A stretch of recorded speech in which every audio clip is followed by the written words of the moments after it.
যে জুবিনৰ অন্তিম বিদায় আমি যেনেকৈ ভাৰত চৰকাৰৰ পৰা কিৰণ ৰিজিজু আহিব খুজিছে, অলপ আগতে মোক মেঘালয়ৰ পৰা ফোন কৰিছে যে মেঘালয়ৰ উপ মুখ্যমন্ত্ৰী আহিব খুজিছে, অৰুণাচলৰ পৰাও প্ৰতিনিধি দল এটা আহিব খুজিছে। আমি যাতে বহু দিনলৈ মনত ৰাখিব পৰা ধৰণে আমি জুবিনক বিদায় দিম আৰু সেইকাৰণে মই ৰাইজৰ সহযোগিতা কামনা কৰিছোঁ। আৰু যিসকলে দুই এটা জেগাত মই দেখিছোঁ যে একাংশ লোকে যিকোনো প্ৰকাৰে গণ্ডগোল কৰিব খোজে, আমি ভিডিঅ' ৰেকৰ্ডিং কৰিম কালি গোটেই অনুষ্ঠান, কাৰণ জুবিনক আমি সন্মানেৰে সৈতে বিদায় দিব খুজিছোঁ।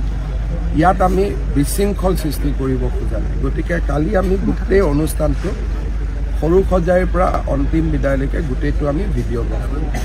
আৰু কোনোবাই যদি পিছত আমি দেখোঁ যে ইচ্ছাকৃতভাৱে আৱেগত কৰা বেলেগ কথা, কিছুমানে ইচ্ছাকৃতভাৱেও খেলি মেলি কৰিব খোজে, চৰকাৰে তেওঁলোকৰ ওপৰত ব্যৱস্থা ল'ব। ইতিমধ্যে যোৱাকালি সৰু সজাই আৰু আগদিনাখন বিমানবন্দৰত খেলি মেলি কৰা কেইবাজনো ব্যক্তিৰ ভিডিঅ' ৰেকৰ্ডিং আমি লৈছোঁ আৰু তেওঁলোকৰ ওপৰত অনুষ্ঠানটো হৈ যোৱাৰ লগে লগে আমি তেওঁলোকক সুধিম যে আপোনালোকে ইমান ধুনীয়া অনুষ্ঠান এটা কিয় বেয়া কৰিব খুজিছে।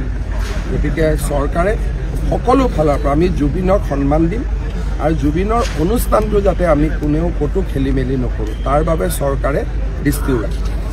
যে জুবিনৰ অন্তিম বিদায় আমি যেনেকৈ ভাৰত চৰকাৰৰ পৰা কিৰণ ৰিজিজু আহিব খুজিছে, অলপ আগতে মোক মেঘালয়ৰ পৰা ফোন কৰিছে যে মেঘালয়ৰ উপ মুখ্যমন্ত্ৰী আহিব খুজিছে, অৰুণাচলৰ পৰাও প্ৰতিনিধি দল এটা আহিব খুজিছে। আমি যাতে বহু দিনলৈ মনত ৰাখিব পৰা ধৰণে আমি জুবিনক বিদায় দিম আৰু সেইকাৰণে মই ৰাইজৰ সহযোগিতা কামনা কৰিছোঁ। আৰু যিসকলে দুই এটা জেগাত মই দেখিছোঁ যে একাংশ লোকে যিকোনো প্ৰকাৰে গণ্ডগোল কৰিব খোজে, আমি ভিডিঅ' ৰেকৰ্ডিং কৰিম কালি গোটেই অনুষ্ঠান, কাৰণ জুবিনক আমি সন্মানেৰে সৈতে বিদায় দিব খুজিছোঁ। ইয়াত আমি বিশৃংখল সৃষ্টি কৰিব খোজা নাই। গতিকে কালি আমি গোটেই অনুষ্ঠানটো সৰু সজাইৰ পৰা অন্তিম বিদায়লৈকে গোটেইটো আমি ভিডিঅ' কৰিম।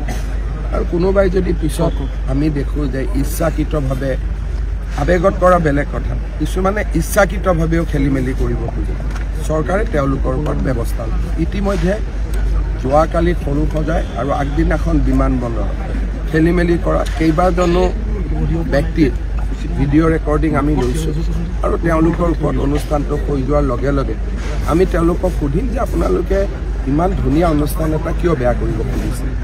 গতিকে চৰকাৰে সকলো ফালৰ পৰা আমি জুবিনক সন্মান দিম আৰু জুবিনৰ অনুষ্ঠানটো যাতে আমি কোনেও ক'তো খেলি মেলি নকৰোঁ তাৰ বাবে চৰকাৰে দৃষ্টিও ৰাখে।